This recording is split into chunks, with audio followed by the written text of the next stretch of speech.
Join me for homemade chicken noodle soup on this cold, dreary day.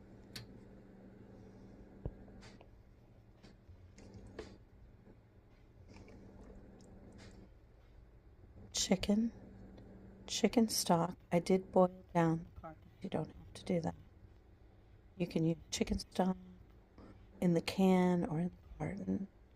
Carrots, onions, celery, any vegetables you like in your soup.